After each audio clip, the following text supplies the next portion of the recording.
YouTube channel easy way पर। और अब हम आपको कराएंगे ड्युअलिटी का थर्ड पार्ट जो हमने आपके लिए तैयार किया है। हमने अच्छे अच्छे क्वेश्चंस आपके लिए तैयार किए हैं गाइस, आप लगातार बने रहिए। तो देखते हैं हम, पहला क्वेश्चन आपके सामने स्क्रीन पर है और इसमें पहला क्वेश्चन है, if the ith slack variable of the primal is positive, if the ith slack variable of the primal is positive, then the ith variable of the dual।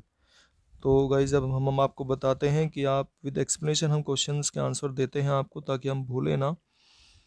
तो इसमें जैसे हम लिख रहे हैं, अगर मैं आपको लिख के दिखाऊं, एक इक्वेशन मान लें इस तरह से दी हुई है आपके सामने, x1 equal to is less than equal to, ठीक है guys, x1 is less than equal to 5, x2 is less than equal to 4, एक इक्वेशन ये दी हुई है। थर्ड इक्वेशन ये दी हुई है, x1 plus x2 less than equal to 3। तो ये इस तरह से तीन इक्वेशंस हैं। इनमें अगर हम वेरिएबल ऐड करते हैं, अगर वेरिएबल ऐड करेंगे, स्लैक वेरिएबल इसमें पहली इक्वेशन में ऐड होगा, तो इसको लिखेंगे हम, देखिए हम इसलिए समझा रहे हैं ताकि आप भूलें ना। तो इसमें x3 वेरिएबल हमको ऐड करना पड़ेगा और तब ये इक्वल आ जाएगा 5 के। दूसरी जो इक्वेशन है इसमें हम x2 0x1 और प्लस 1x2 और plus 0x3 plus x4 variable add करेंगे और इक्वल टू 4 लिखेंगे। और जो थर्ड इक्वेशन होगी इसमें हम x1 प्लस x2 और प्लस एक वेरिएबल इसमें हमें स्लैक वेरिएबल x5 ऐड करना पड़ेगा गाइज। तो देखिए जब हम, ये तो हमने लिख लिया, अब इसमें जो है ना हमारा थर्ड जो वेरिएबल है ये स्लैक वेरिएबल हमारा पॉजिटिव है। यहाँ ये भी वैल्यू पॉजिटिव निकल के आ रही है, ये वैल्यू पॉजिटिव निकल के आ रही है। अगर मान लिया इसमें कोई किसी में माइनस हो, ये वैल्यू हमारी नेगेटिव आ रही है। तो इसमें जो बात कर रहा है, if the ith slack variable of the primal is positive, तो जैसे इसकी वैल्यू पॉजिटिव आ रही है निकल के गाइज, या दूसरे की हम देखते हैं उसकी वैल्यू नेगेटिव आ रही है किसी की, तो इसकी नेगेटिव आ रही है, तो हम सिर्फ ये पॉजिटिव के बारे में बात कर रहा है।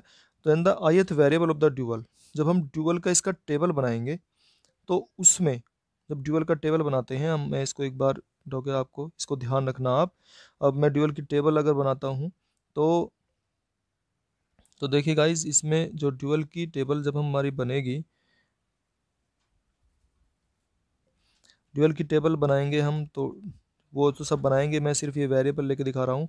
तो W1 W2 W3 और W4 इस तरह से। और जब आप यहाँ पे ये बनाते हैं B C J, इसको बनाते हैं, तो यहाँ पे ये निकालते हैं आप, यहाँ W2 W3 W4 जो हमारे वेरिएबल थे, ये सेलेक्ट वेरिएबल थे हमारे, W3 W4 W5, ये पॉजिटिव निकल के आ रहे थे। तो यहाँ पर केवल W1 और W2 ही आएगा, और बाकी जो है वेरिएबल वो सारे हमारे जीरो होने को, ये भी W1 W2 भी जीरो हो सकते हैं, लेकिन W3 W4 की वैल्यू यहाँ नहीं आएगी, इनमें से कोई सा भी नहीं आएगा यहाँ पर, ठीक है ना गाइस, यहाँ कोई सा नहीं आएगा, ये वाले नहीं आएंगे।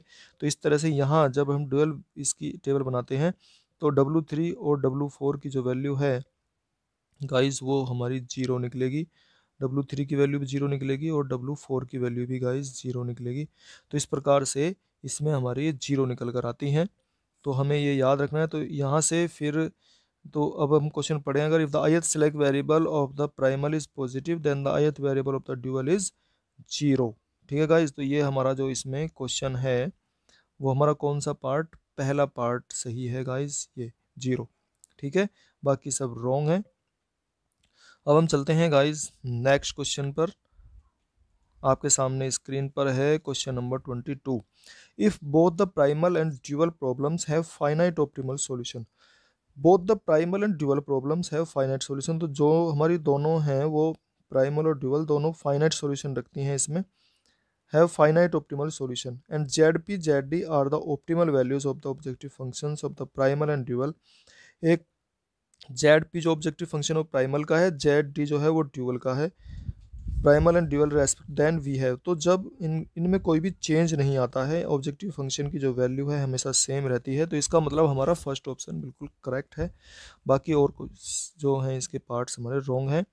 तो गाइज अब हम चलते हैं सेकंड, इसके 23rd पर आपके सामने है 23rd, और 23rd में ये कहता है if the primal problem is a maximization problem, जो प्राइमल की हमारी प्रॉब्लम है वो मैक्सिमाइजेशन की प्रॉब्लम है, it's dual will be a problem of. तो अगर प्राइमल की प्रॉब्लम हम बनाते हैं वो हमारी मैक्सिमाइजेशन की है, इस प्रकार से मैक्सिमम जेड इक्वल टू, ये प्राइमल की प्रॉब्लम है, तो इसमें लेस देन इक्वल टू के साइन होते हैं। और जब इसका ड्यूअल बनाते हैं, ये अभी प्राइमल प्रॉब्लम है, जब इसका ड्यूअल बनाते हैं तो ड्यूअल जो है वो मिनिमम जेड हो जाएगा, जेड डी हो जाएगा, और वो उसमें ग्रेटर देन इक्वल टू के साइन हो जाएंगे, चेंज हो जाता है इस प्रकार से। तो अगर मैक्सिमाइजेशन की प्रॉब्लम है तो it's dual will be a problem of minimization. तो इस प्रकार से हमारा इसका थर्ड ऑप्शन सही है, बाकी दोनों ऑप्शन इसके रॉन्ग हैं। तो गाइज अब हम चलते हैं, हमारे सामने स्क्रीन पर है question number 24। If any constant in the primal is a perfect equality, if any constant in the primal is a perfect equality, तो अगर कोई परफेक्ट इक्वलिटी है, अगर मान लो कोई इक्वेशन इस तरह से दी हुई है, इसमें हम देखते हैं कि x1 प्लस x2 अगर लिखा हुआ है इसने, x1 plus x2 equal to 4 है, ये परफेक्ट इक्वलिटी की इक्वेशन अगर बनती है तो इसका करस्पॉन्डिंग ड्यूअल जो बनेगा, जब इसका ड्यूअल बनेगा तो हम देखिए इसको इस प्रकार से लिखते हैं, x1 plus x2 less than equal to 4, और x1 प्लस x2 आपने देखा भी होगा और ग्रेटर देन इक्वल टू 4, इस प्रकार से हम लिखते हैं ना। तो जब इसका द करस्पॉन्डिंग ड्यूअल वेरिएबल, जो करस्पॉन्डिंग ड्यूअल में हम इसे बनाते हैं तो चेंज होके ये अनरेस्ट्रिक्टेड आता है, क्योंकि हमने इसको दो पार्ट में कन्वर्ट किया है। एक तो ये हो गया हमारा पार्ट और दूसरा ये हो गया, तो दो पार्ट में कन्वर्ट किया। तो जब इसको हम ड्यूअल में कन्वर्ट करते हैं तो ये अनरेस्ट्रिक्टेड हो जाता है, अनरेस्ट्रिक्टेड साइन में चेंज हो जाता है गाइज, तो हमें ये याद रखना है इस तरीके से। और 25 जो है क्वेश्चन है वो आपके सामने स्क्रीन पर है। If the primal problem has a unbounded solution, अगर कोई हमारी प्राइमल की प्रॉब्लम है और वो अनबाउंडेड सॉल्यूशन रखती है, then dual has either no solution, तो उसका जो ड्यूअल होगा वो या तो कोई सॉल्यूशन नहीं रखेगा, और अगर सॉल्यूशन रखता है तो कैसा होगा। तो if the primal problem has a unbounded solution, then dual has either no solution, dual का या तो कोई सॉल्यूशन नहीं होगा या फिर अनबाउंडेड सॉल्यूशन होगा। तो इस प्रकार से हमारा 25 का थर्ड पार्ट बिल्कुल सही है। तो इसमें तो ये याद ही रखना है आपको कि अगर प्राइमल प्रॉब्लम है और तो प्राइमल प्रॉब्लम में जेड पी जेड डी के इक्वल होता है, लेकिन अगर अनबाउंडेड सॉल्यूशन है, अगर अनबाउंडेड सॉल्यूशन है तो उसका भी अनबाउंडेड ही सॉल्यूशन होगा या तो, या फिर कोई सॉल्यूशन नहीं होगा। तो इस तरह से क्वेश्चन ये चेंज होकर आ सकता है।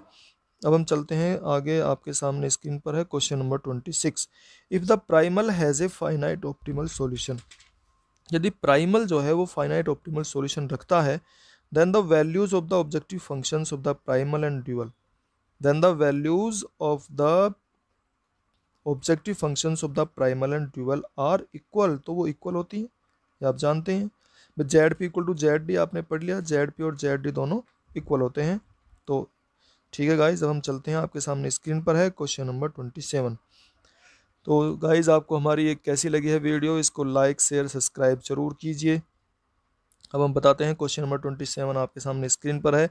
If x is any feasible solution to the primal and w is any feasible solution to the dual problem, तो इसमें क्या होता है, Z P equal to Z D, x is any feasible solution to the primal and w is any feasible solution to the dual problem, then Z P equal to Z D. इसका first option हमारा correct है।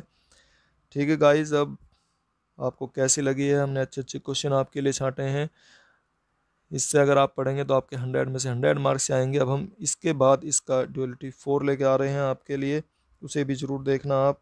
धन्यवाद।